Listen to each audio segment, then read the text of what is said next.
말씀은 시편에 있는 말씀이죠. 57편 1절에서 11절 말씀을 가지고 제목을 아둘람은 다윗의 삶의 분기점이 되는 곳이다. 이렇게 제목을 잡았습니다. 여러분, 아둘람이란 말을 여러분 들어보셨습니까? 목사님들이 이 아둘람에 대해서 많이 설교하는 것으로 알고 있으나 아둘람을 잘 아는 사람들은 그렇게 많지 않습니다. 그런데 시편 57편 1절에서 11절 말씀에 부제가 있습니다. 다윗은 시인이지 않습니까? 그가 하나님을 찬양하고 시를 지어서 영광을 돌렸는데 부제를 보면은요, 다윗이 사울을 피하여 굴에 있던 때에, 그러니까는 다윗이 사울이 사울 왕이 죽이려고 하니까는 도망 다녔잖아요. 그러다가 이 아둘람 굴에 피하여 가지고 목숨을 부지하고 있었습니다. 그러니 이 시기를 보면은 다윗에게는 굉장히 힘들고 어려운 때입니다. 이 시를 보세요.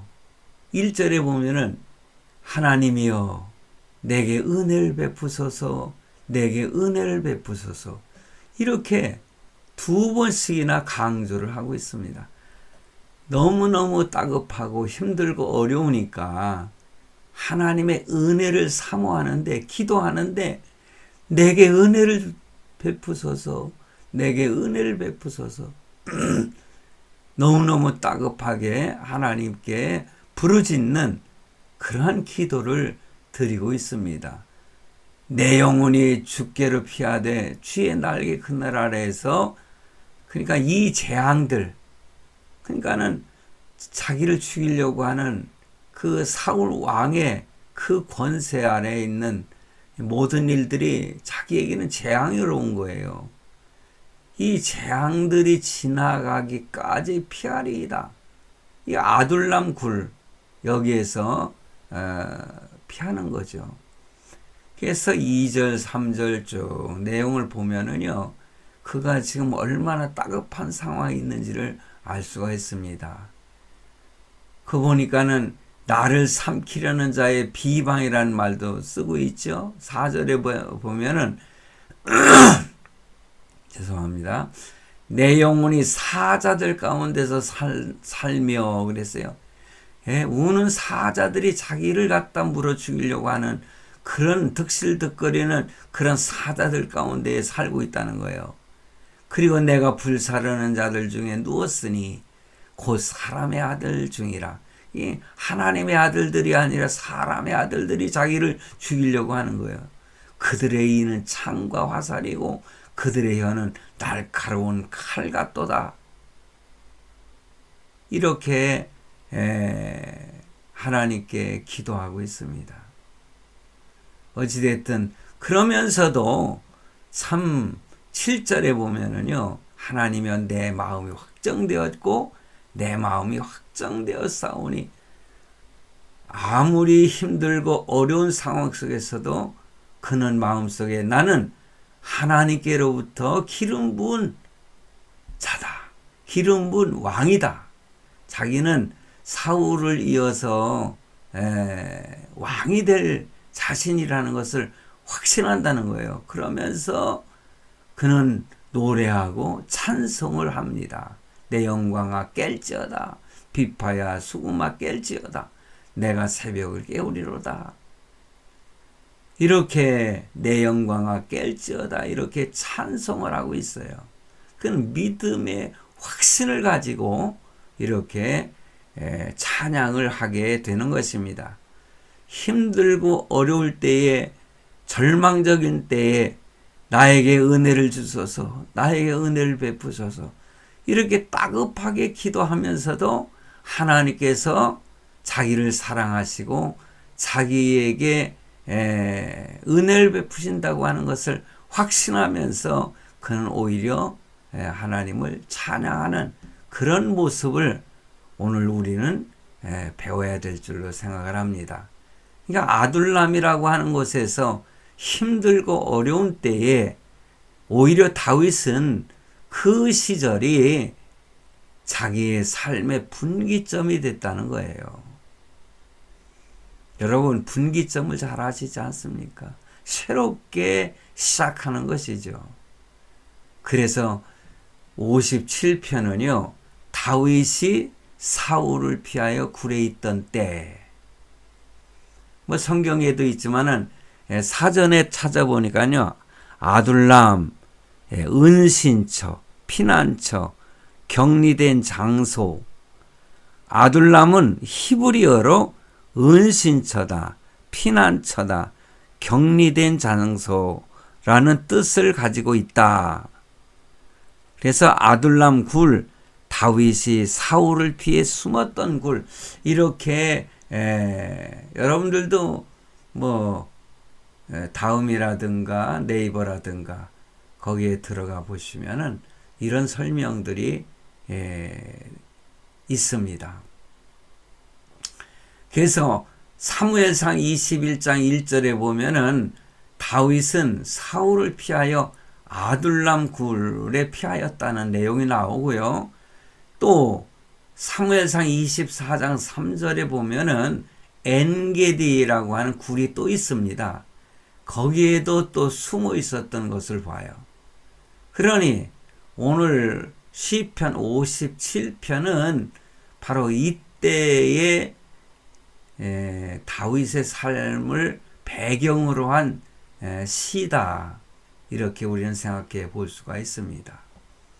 그렇습니다. 여러분, 아둘람이 어떤 곳입니까? 아둘람과 엔게디 사막은요, 다윗이 고난을 받았던 다윗의 고난을 대표하는 그러한 곳입니다. 다윗이 자신을 죽이려던 이 사울 왕을 피해서 달아난 곳이, 도망간 곳이 아둘람 굴이었습니다. 그런데 다윗이 그곳으로 피하였다는 소문을 듣고 많은 사람들이 몰려들었어요. 그러면서 아둘람의 하나의 공동체를 이루는 모습을 봅니다. 거기에 온 사람들은 어떤 사람들이냐? 환난당한 모든 자와 빚진 모든 자와 마음이 원통한 자가 다 그에게로 모였다. 그렇게 성경은 기록하고 있어요. 다윗은 그들의 우두머리가 되었고요. 그 사람들도 거기에 모인 사람들이 있잖아요. 400명가량 됐다고 했는데 이들도 사실은 우두머리가 됐다는 거예요. 다윗은 우두머리에 우두머리가 된 거죠. 사무엘상 22장 2절에 보면은 1절과 2절에 보면은 그러므로 다윗이 그곳을 떠나 아둘람 굴로 도망하며 그의 형제와 아버지의 온 집이 듣고 그리로 내려가서 그에게 이르렀고, 그러니까는 아버지와 형제들이 다 몰려들은 거예요. 그리고 2절에 보니까는 환난당한 모든 자, 빚진 모든 자, 마음이 원통한 자가 다 그에게로 모였고 그는 그들의 우두머리가 되었는데 그와 함께한 자가 400명가량이었더라. 이렇게 기록하고 있습니다. 그들은 이 세상에서 소외된 자들이었습니다. 별 볼 일 없는 자들이었어요. 그러나 그들이 그 다윗에게 함께 함으로써, 다윗과 함께 함으로써 그들은 다윗 왕조를 세우는 1등 공신들이 되었다는 것입니다. 여러분, 하나님이 함께 하시는 이스라엘을 세우는 시대의 영광에 참여했던 그 사람들, 그 당시에 이렇게 다윗에게 몰려들었던 사람들 중에 그 한 사람들이에요. 물론 다윗은 하나님을 따른 정말 충성스러운 종이었지 않습니까? 성도 여러분, 이렇게 아둘람은요, 다윗이 사울을 피해서 숨은 동굴이었어요. 다윗의 피난처였습니다. 이 지역적으로 보면은요, 아둘람은 여호수아가 가나안을 정복한 뒤에 야르뭇과 소구와 아세가와 더불어서 유다 지파에게 돌아간 성읍이다. 이렇게 여호수아서에 기록되어 있는 것을 찾아볼 수가 있습니다. 피난처, 은신처란 의미에 걸맞는 주변에는요, 살림이 좀 이렇게 우거졌었다고 그래요. 우리가 뭐 그 시대로 가보지 않았기 때문에 모르지만은 이렇게 기록되어 있습니다. 석회암으로 수많은 동굴이 이렇게 널려 있었다고 그래요. 그러니까 숨어 있기에 굉장히 적절했던 곳이다. 특히 엘라 골짜기라고도, 이 엘라 골짜기는요, 우리가 주목해야 될 골짜기인데요. 고대 도로에서 골짜기 하나씩을 뒤로하고 있어 인적이 뜸한 곳이었다. 이렇게 찾아보니까 기록되어 있더라고요. 그러므로 다윗은 이 사울 왕이 그 추격해 올 때에 그 왕을 피하여서 사실은 어찌할 수 없어가지고 원수의 땅, 블레셋 땅 가드에까지 도망을 갔어요. 원수의 땅으로 도망을 갔어요. 블레셋. 그런데 그 원수들이요, 다윗을 그냥 놔둘 수 없겠죠. 그래서 가드 사람들이요, 다윗을 알아봤어요. 유대 다윗 아니냐 말이야. 그러니까는 어찌할 줄을 모르고 이 다윗이 참 당황을 했지만은 그가 거기서 뭔가 꾀를 부렸어요. 그게 뭔가 하니 미친 척 했다는 거죠. 성경에 보면은 미친 척 해가지고요. 그러니까 저거 미쳤구만. 골리앗을 쳐 죽이고 그랬자지만 미쳤구만. 그러면서 그를 해하지를 안 했던 것 같아요. 그러니까 도망쳐가지고 피신한 곳이 바로 이 아둘람이라는 거죠. 여러분, 원수들에게 그 한 목숨을 살기 위해서 그냥 미친 척 하는 거예요. 막 흙을 파가지고 입에 넣고 우물우물 씹는다든 코를 아니면 침을 질질 흐른다는 등 이러한 모습을 한 겁니다. 다윗의 체면이 말이 아니죠. 여러분, 그렇게까지 하면서 도망친 곳이 아둘람이라는 거예요. 그러니 아둘람이라고 하는 곳은 다윗에게는 어떤 곳입니까? 정말 고난의 극치라고 할 수 있는 그 상징하는 곳이 아니겠습니까? 그런데 하나님은 이러한 극치의 그 자존심 상하는 그 다윗의 그 숨었던 것이 오히려 새롭게 그가 변화를 갖게 되고 뭔가 달라져서 그를 향해서 많은 사람들이 찾아왔을 때 그들을 훈련시켜 가지고 다윗의 왕조를 세우는 하나의 근간을 이루었다.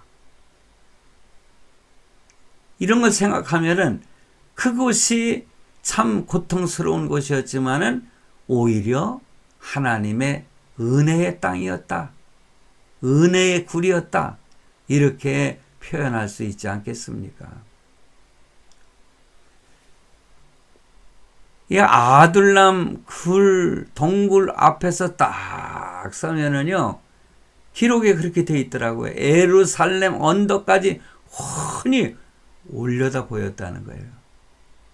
그리고 베들레헴에서 이 엘라 골짜기에 이르는 그 직선 길이가 아주 선명하게 보였다는 거죠. 이 엘라 골짜기는요, 사울 군대가 진치고 있었던 곳이에요.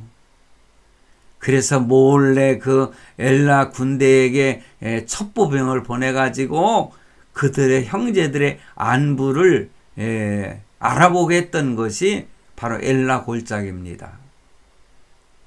성도 여러분, 이 아둘람에 서서 당시 그 서 있는 그 예루살렘을 향해서 바라보고 있는 그 누굽니까? 다윗의 심정을 한번 생각해 보셨습니까?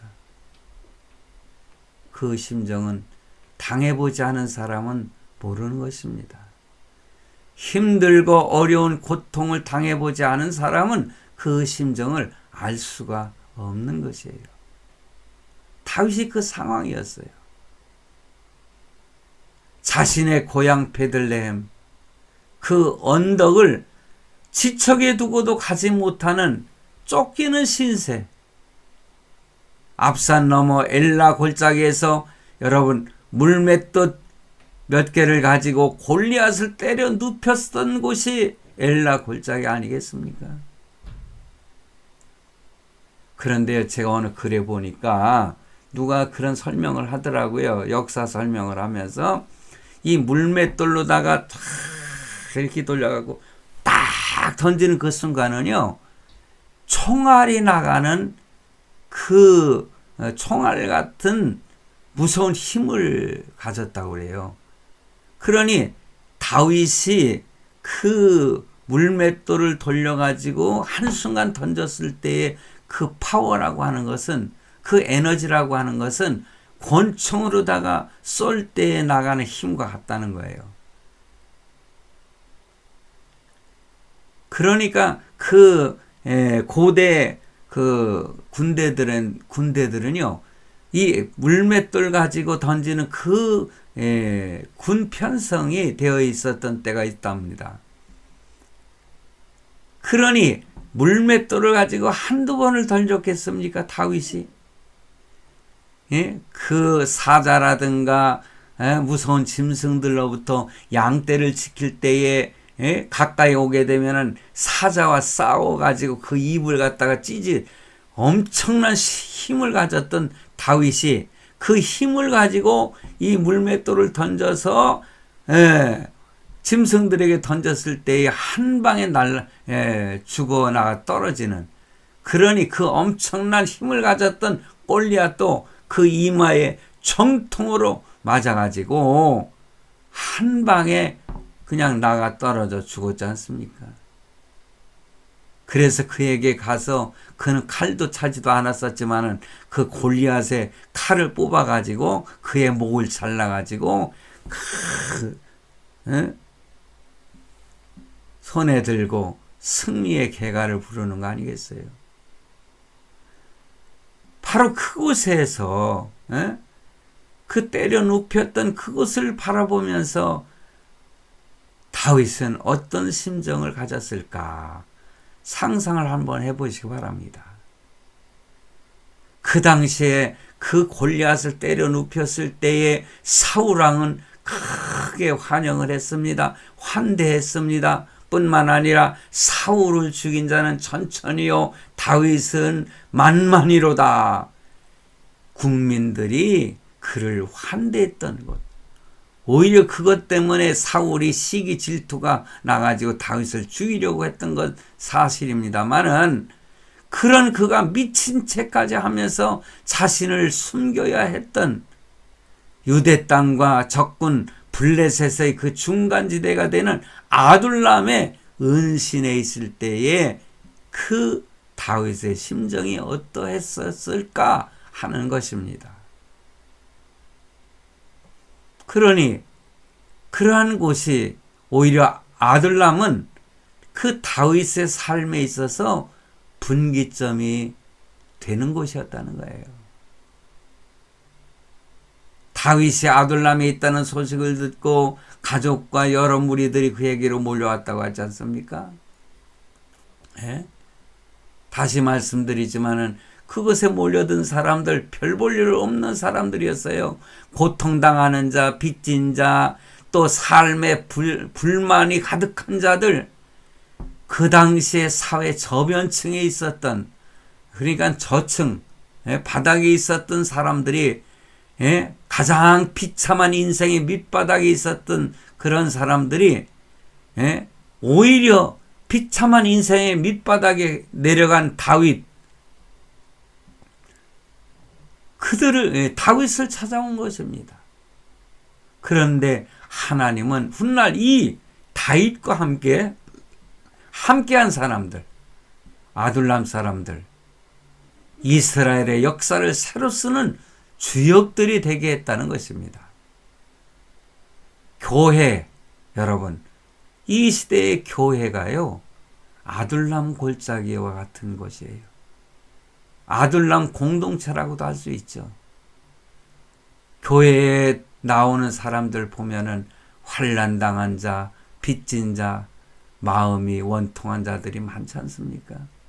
세상에서 버림받고 어디 오도 가도 할 데 없는 사람들이 교회에 오는 경우가 많이 있지 않습니까? 그러나 우리가 세상이 아닌 주님의 몸 대신 교회로 피하였을 때에 그들은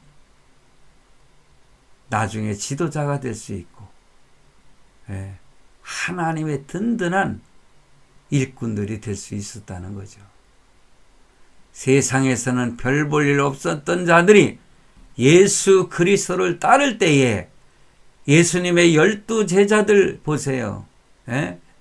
그런데 그들은 은혜를 받고 그들의 인생은 참 빛나는 인생이 되고 말하지 않습니까? 우리도 마찬가지입니다. 인생의 고난 가운데 피한 곳이 교회였다면은 바로 주님께서 우리를 세워주시고 일으켜 세우시고 은혜를 주시지 않겠습니까? 사랑하는 성도 여러분,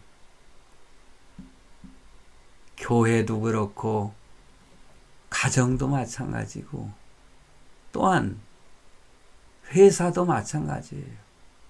때로는 이러한 아둘람을 한번 거쳐야만이 그곳에서 분기점이 되어 정말 한 세대를 참 흔들 수 있는 그러한 공동체, 그러한 단체가 될 수 있다는 것입니다. 주님은 우리에게 다가와 친히 손을 내어미시며 우리를 잡아주셨습니다. 그리고 우리를 바라보시면서 내가 나를 사랑하느냐 이렇게 묻고 계시는 것입니다. 베드로에게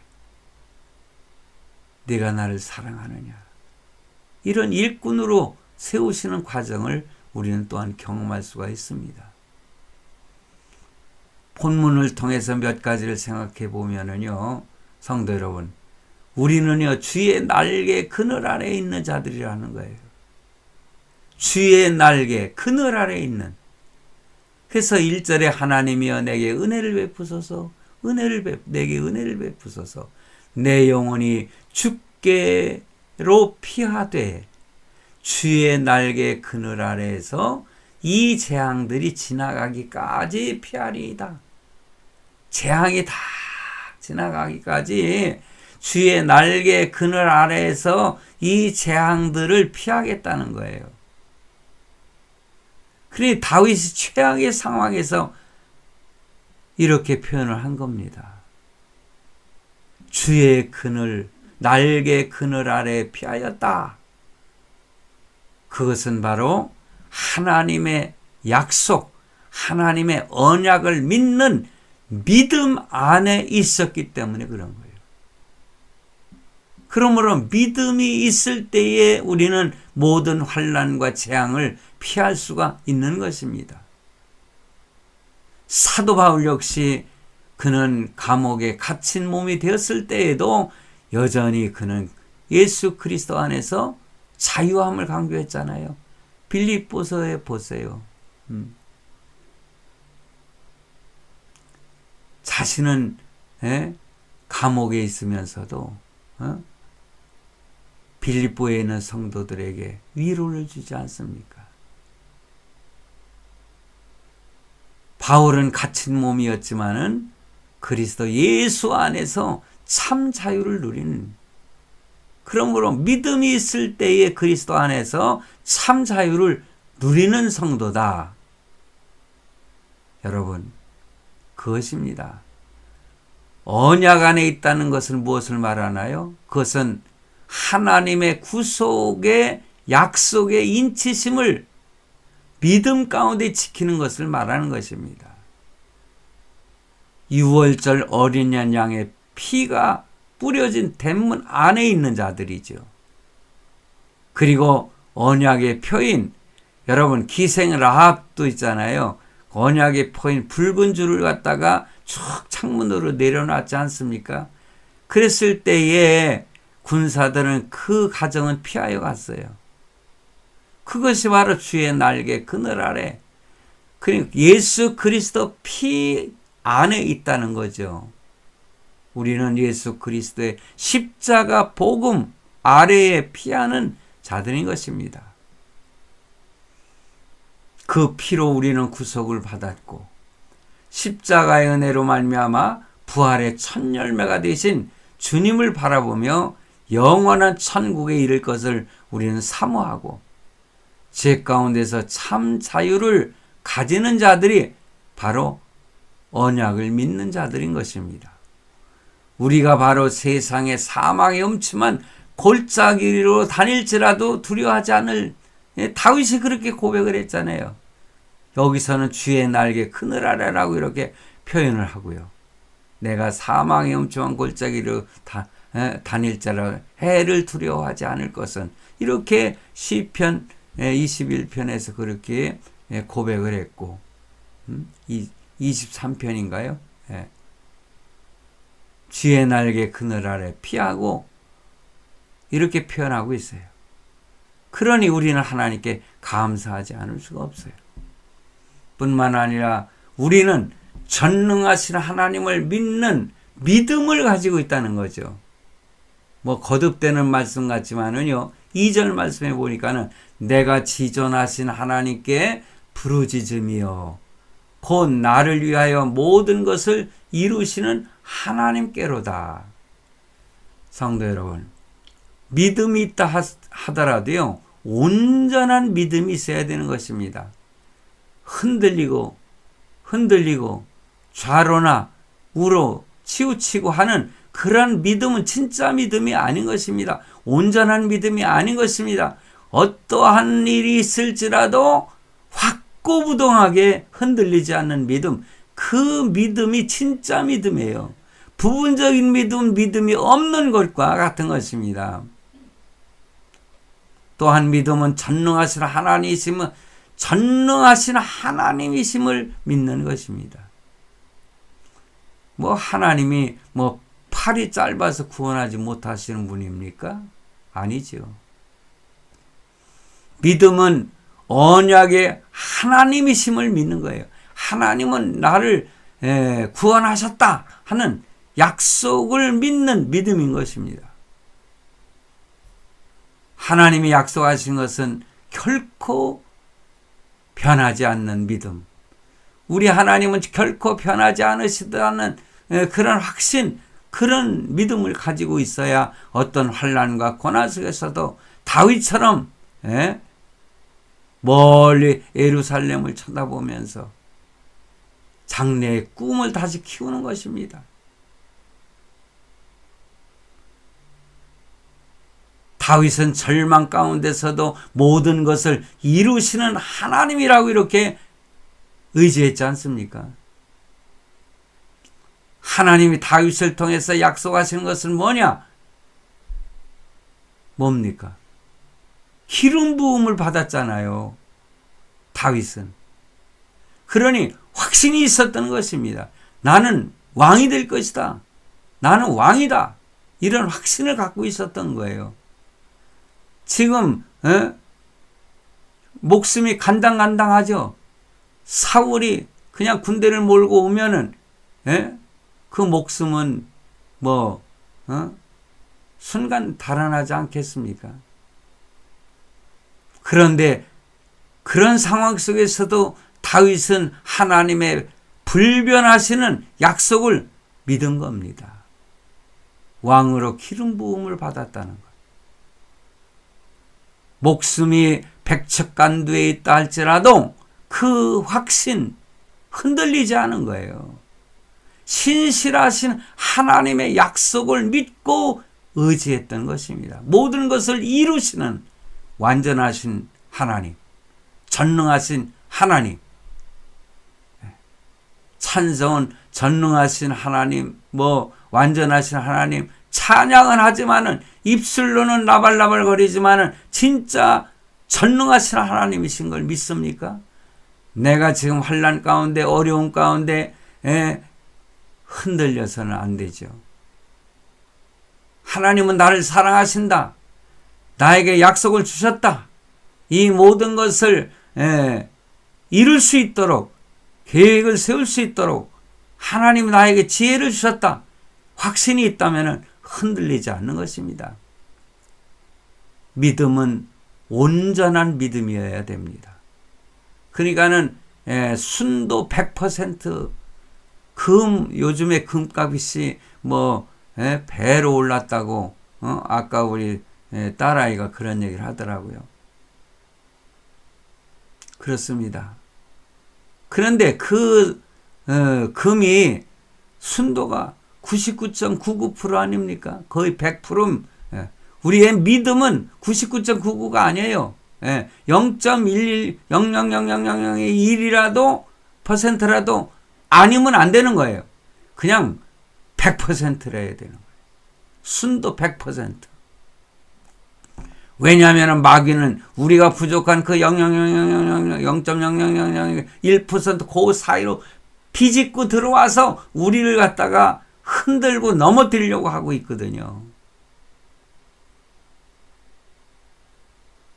우리는 빌미를 주어서는 안 됩니다. 사단에게. 마귀 사단에게 한순간 비집고 들어와서 나를 흔들고 넘어뜨리려고 하고 시험에 빠지게 하고 하는 그것을 이길 수 있는 것은 100% 하나님을 믿는 믿음을 가지고 있어야 된다. 그러니 창세기 17장 1절 말씀에 보니까는 아브라함이 그 99세가 되었을 때에 여호와께서 아브라함에게 나타나서 그에게 이르시되 나는 전능한 하나님이라 너는 내 앞에서 행하여 완전하라 이렇게 표현을 합니다. 이 완전하다는 것이 뭡니까? 하나님을 믿는 믿음이 결코 흔들리지 않아요. 내가 구렁텅이에 빠져서 넘어져서 흔들릴 때도 있지만 결코 하나님을 믿는 믿음에서는 흔들리지 말아야 되는 것입니다. 신명기 18장 13절에서도 여호와 앞에서 완전하라 말씀하셨고 마태복음 5장 48절에서도 그러므로 하늘에 계신 너희 아버지의 온전하신 것 같이 너희도 온전하라. 우리가 인간이라 때로는 실수하고 넘어질 때가 있지만은 그러나 믿음만큼은 온전해야 되는 것입니다. 인간인지라 완전하지 못해서 우리가 죄를 지을 수밖에 없는 연약한 존재인데 그렇다고 그래서 바로 이런 생각을 하는 것은 마귀가 주는 거예요. 나는 연약해서 그래요. 어쩔 수가 없어요.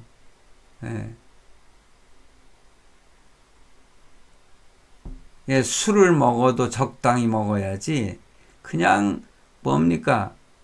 술에 완전히 중독돼 버리고 나는 술을 갖다가 연약하기 때문에 약 먹고 싶어도 참을 수가 없어서 어쩔 수 없이 한두 잔 마셨다. 이런 핑계를 대지 말라는 것입니다. 이건 사단이 갖다 준 명분을 갖다 세워주는 것은 그건 사단이 갖다 주는 생각인 것입니다. 그런 마귀가 주는 생각에서 탈피를 해야 되는 것입니다. 하나님이 싫어하시면 이건 하나님이 싫어하시는 거야. 나는 이걸 절대로 마시지 않을 거야. 그런데 뭐 술, 그거 막걸리도 마실 수 있고 뭐 소주도 마실 수 있지. 그거 마신다고 무슨 죄를 짓는 것은 아니죠.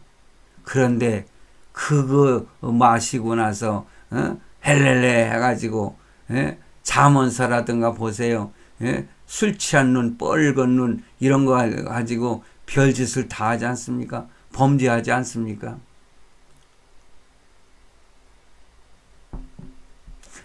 우리는 연약한 지체지만은 그러나 우리의 하나님은 완전하신 분이시고 우리를 향해서 있잖아요. 완전하라고 말씀하시는 거예요. 여러분, 믿음에 뭐 혹시 만일 어쩌면 이런 수식어가 붙을 수가 없는 거예요. 믿음에 붙을 수 있는 그 수식어는 뭐냐? 반드시 분명히 완전이라는 것입니다. 혹시 만일 어쩌면 이거는 불신이라는 거죠.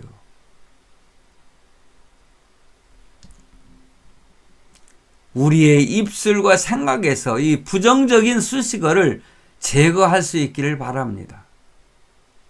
마지막으로 승리는 마음에 먼저 있습니다. 여러분, 이미 지금은 어려운 상황이 있을지라도 나는 이겼어, 나는 승리했어 라는 것이 내 마음에 먼저 존재한다는 거죠. 악한 자들이 우리를 방해할지라도 저들은 자신들이 파놓은 함정에 빠지게 될 거라고 6절 말씀에 이 다윗이 기록하고 시를 썼잖아요. 6절에 그들이 내 걸음을 막으려고 그물을 준비하였으니 내 영혼이 억울하도다. 그들이 내 앞에 웅덩이를 팠으나 자기들이 그 중에 빠졌다는 거예요. 웅덩이를 파놓고 지들이 빠졌다는 거예요. 성경에 보면은 그 에스더인가에 거기에 보면은 하만이 자신이 세워놓은 나무 막대기에 오히려 자신이 매달리게 됐지 않습니까? 거기에 유대인들을 갖다가 매달려고 했는데 하나님이 함께 하시면은요,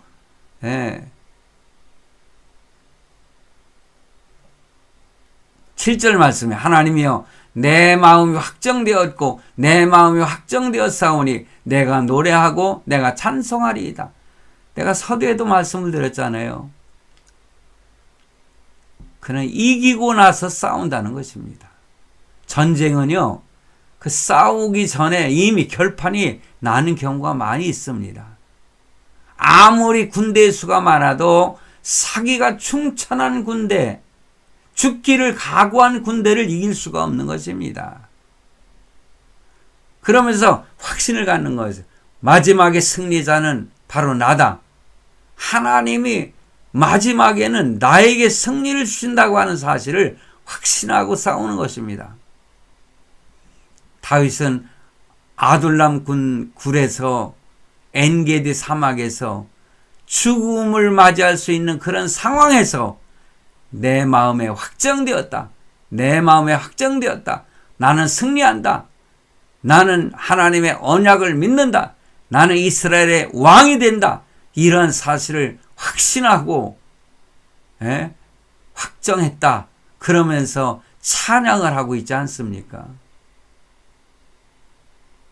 나를 왕으로 세우실 하나님께서 결코 자신을 방치하지 않으실 것이며 구원하실 것이라는 그 확신인 것입니다. 성도 여러분, 우리는 하나님의 자녀인 것입니다. 우리의 아버지는 만왕의 왕이십니다.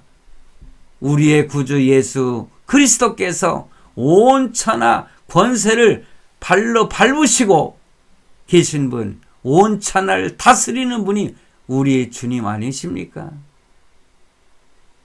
그러므로 무엇을 두려워하겠습니까? 용기를 내십시오. 어떤 상황 속에서라도.